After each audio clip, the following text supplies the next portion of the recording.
You're listening to Systemic Era Podcast. The failure was designed.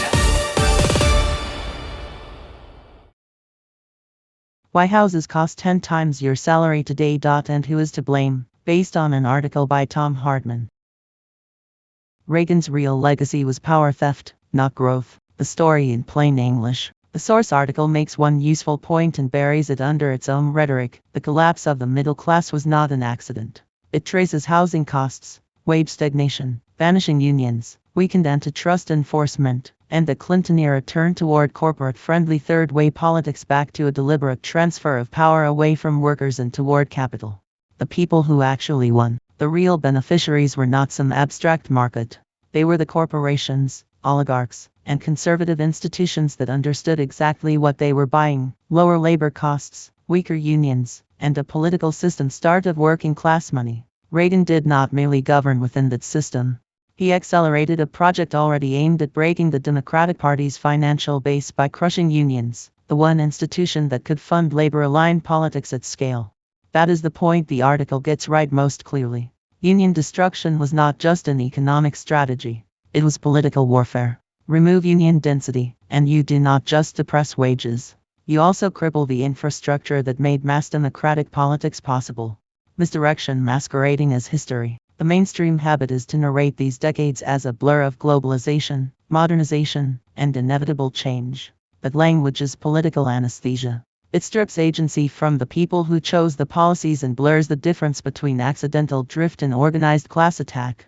The article refuses that fog, but it sometimes replaces it with its own simplifications. Reagan did not alone invent every mechanism of decline, and Clinton did not wake up one morning and casually decide to betray the New Deal out of personal whim. The deeper truth is uglier. The political class adapted to donor power, and donor power was increasingly organized against labor. That is not confusion. That is capture. Clinton's bargain was not neutral. The article is strongest when it names the Democratic surrender for what it was: a retreat from labor politics under the pressure of money. Clinton's third way, NAFTA, and the refusal to rebuild labor rights were not clever updates to an outdated party. They were a capitulation to the donor class after unions had been beaten down enough to stop serving as a counterweight. This is where moderate politics reveals its real function. It does not merely compromise with power. It reorganizes the party around the absence of working-class leverage. Once Democrats decided they could survive without unions, they became easier to buy, easier to discipline, and easier to hollow out. The middle class was built on collective power. The article's historical instinct is correct. The middle class was not conjured by austerity, investor discipline, or corporate benevolence. It was built by organized labor setting wage and benefit floors that employers had to match. When that floor collapsed, living standards did too. Houses, healthcare, college, and wages all moved in the wrong direction because bargaining power moved in the wrong direction.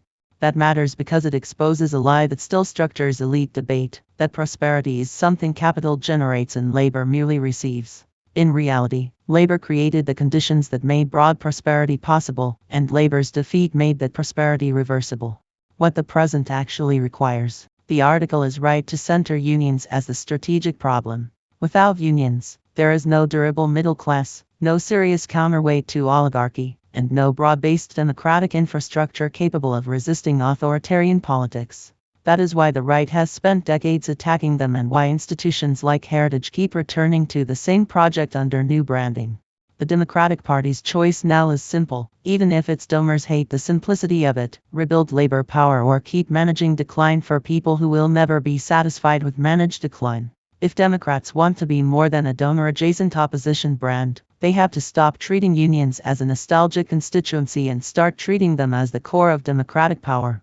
Systemic error. This is not a story about one president, one election, or one policy package. It is a story about institutional capture. Capital identifying the source of democratic resistance, then spending decades breaking it.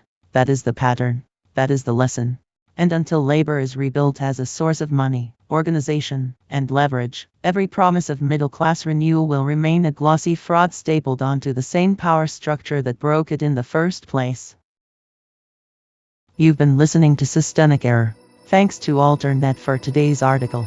With the automated voice of Sam, thanks for listening.